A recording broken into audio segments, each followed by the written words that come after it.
Եվ այսպես Էմանուել Մակրոնը Ռեջեփ Տայիպ Էրդողանի փոխարեն Հայաստանից դուրս է բերում 102-րդ ռուսական ռազմաբազան։ Հարգելի հեռուստադիտողներ, Եվրոպական գագաթնաժողովը Հայաստանում փաստացիորեն արդեն տեղի ունեցավ, իշխանությունները կարողացան ստանալ այն, ինչ իրենք ուզում էին, այսինքն մեդիա մանիպուլյացիաներ, մեդիա հիստերիա, իրենք փորձում են քաղաքացիներին բառացիորեն եմ հացիտում համոզել, որ եթե Հայաստանը չի գնում Եվրամիություն գալիս է Հայաստանի Հանրապետություն, բայց մենք պետք է նաև պատասխանենք մի շատ պարզ հարցի։ Լավ, իսկ այս գագաթնաժողովից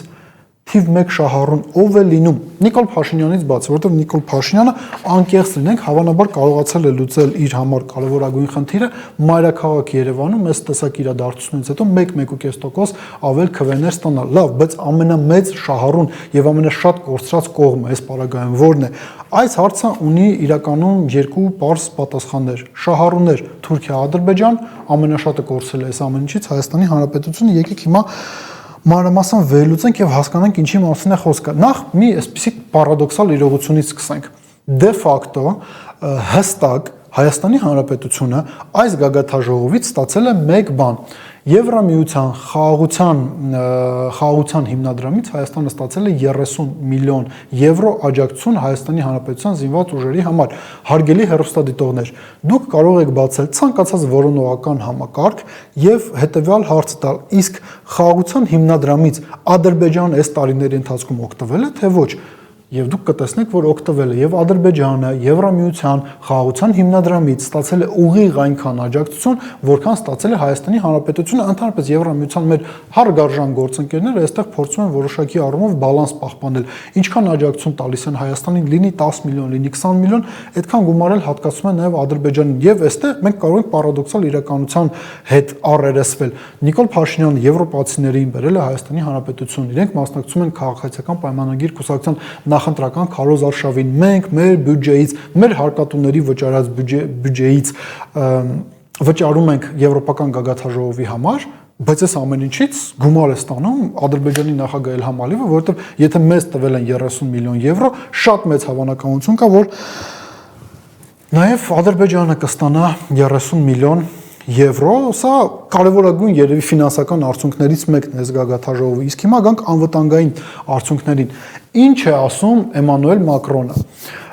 Նախ նշենք հետևյալը. Էմանուել Մակրոնը, ինչպես եւ Նիկոլ Փաշինյանը, իր երկրի պատմության մեջ մնալու է որպես մարդ, որ հանձնել է տարածքներ, հանձնել է ազդեցության գոտիներ։ Ինչի մասին է խոսքը։ Նիկոլ Փաշինյանը սադրեց պատերազմական գործողություններ Արցախում, 44-օրյա պատերազմի մասին է խոսքը։ 2023 թվականի էթնիկ զտումների ժամանակ չաջակցեց Արցախահայության եւ մենք կորցրեցինք Արցախի հանրապետությունը։ Էմանուել Մակրոնի ապաշնոր քաղաքականության արդյունքում Ֆրանսիան գրեթե լիովին զիջեց իր ներկայությունը Աֆրիկայում, կրկին ասենք ռուսական մասնավոր ռազմականացված ընկերությանը ՉՎԿ Վագներին Էմանուել Մակրոնը տարբեր երկրներում պարտվել է։ Հիմա եկել է ժողովրդական լեզվով ասած մուրը հանում է Պուտինից Հայաստանի Հանրապետությունում։ Ինչ է ասում Էմանուել Մակրոնը։ Ասում մենք ինքներս մեզ չպետք է խաբենք։ Մենք հիմա եվրոպական գագաթնաժողով ենք իրականացնում Հայաստանում, բայց այստեղ կա 4000 զինծառայող 102 ռազմաբազայում սահմանապահները ռուս կանգնած են եւս Հայաստանի Հանրապետությունում։ Մենք պետք է օգնենք, խոսքը Եվրոպայի մասն է։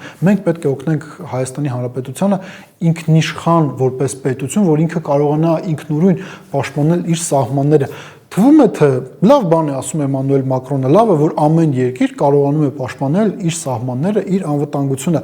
բայց մենք արդեն հասցրել ենք հասկանալ այս գագաթնաժողովի նաև ընթացքում, որ ինքնիշխանություն եվրոպացիների ձևակերպմամբ նշանակում է հակառուսականություն եւ նկատեք հարգելի հեռուստադիտողներ, ինքը չի ասում, որ 102 ռազմաբազան դուրս հանենք, ռուս սահմանապահներին դուրս հանենք Հայաստանի Հանրապետության տարածքից, ֆրանսիացի զինծառայողները գալու են այստեղ եւ, չգիտեմ,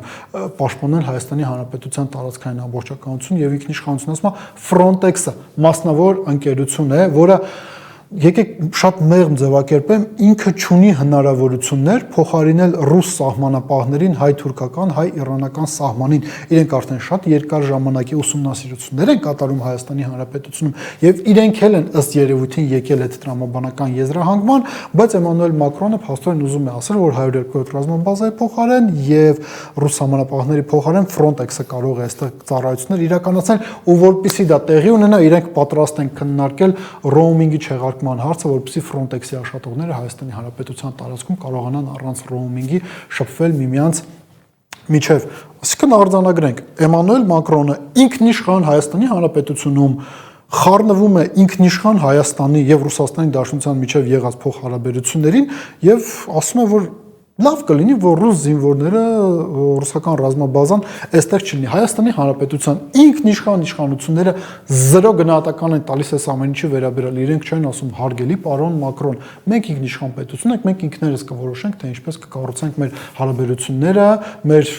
դաշնակիցների, մեր գործընկերների հետ։ Ալեն Սիմոնյանը այս վերջերս իր պորտկումներից մեկի ժամանակ ինչ է ասում, ռուս պաշտոնյային Ժնևում ասել եմ, մենք ինքներս կորոշենք, թե մեր հարևանների հետ ինչ հարաբերություններ կառուցենք։ Բա Էմանուել Մակրոնին էլ ասեք, որ մենք ինքներս կորոշենք, թե Ռուսաստանի հետ ինչ հարաբերություններ ենք կառուցելու,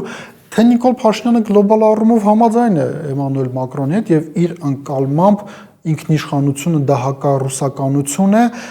իսկ քանի որ այստեղ չկա Եվրամիություն, ինքնիշխանություն ասվածը բերում է մեզ թուրքական աշխարհ եւ Նիկոլ Փաշինյանը դրա հետ օքեյ է, միգուցե նաեւ դրանով է պայմանավորված, որ Սերդար Քլչը ասում է, որ ինքը տանն է, Նիկոլ Փաշինյանն էլ հիշում եք, չէ՞, ուզում եք 28 թվականին գնալ Ադրբեջան։ Եվ այստեղ մենք արդեն գալիս ենք մեր զրույցի թիվ 1 հարցին։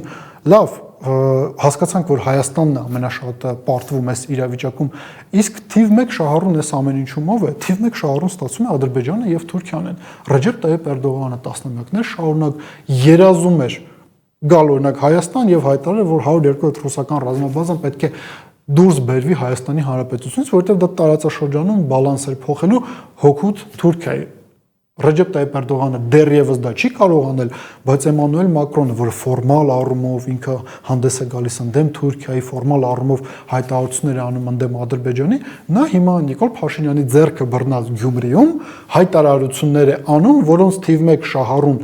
Թուրքիան եւ Ադրբեջանն են, որովհետեւ եթե չլինի ռուսական գործոնը, Frontex-ը չի կարող պաշտպանել Հայաստանի Հանրապետության տարածքային ամբողջականությունը եւ ինքնիշխանությունը եւ Ադրբեջանը եւ Թուրքիան Հայաստանի հետ կարող են անել այն, ինչ իրենք արեցին Արցախի Հանրապետության հետ։ Արցախում հիմա խաղաղություն է, որովհետեւ այնտեղ չկան հայեր։ Նաև այս վերջերս Իլհամ Ալիևը խոսելով Արցախի օկուպացված մի հատվածի մասին եւ Հայաստանի մասին արևելյան Զանգեզուր էր ասում, իրենք ասում են նաև կա արևմտյան Զանգեզուր, արևմտյան Ադրբեջան, այսինքն այս ամենի շահառուն ստացվում է, որ Իլհամ Ալիևն է, Ռեջեփ Տայիպ Էրդողանն է, որոնք ռուսական գործոնի վերացման պարագայում կարող են Հայաստանի Հանրապետությունը վերածել արևմտյան Ադրբեջանի եւ դրա համար իրենք պետք է շնորհակալ լինեն Էմանուել Մակրոնին։ Մարտով կրկին ասենք տապալել է իր երկրի կառավարումը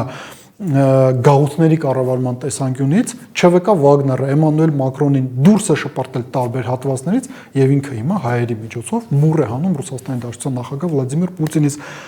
Այս ամեն ինչի գինը, բայց վճարելու ենք մենք։ Վճարելու ենք մենք, եթե հունիսի 7-ին Հայաստանի Հանրապետության քաղաքացիները ընտրություն կատարելիս քվեարկեն հօգուտ բաղաձայն երկող Էմանուել Մակրոնի գործընկեր Նիկոլ Փաշինյանի։ Մտածեք այս մասին։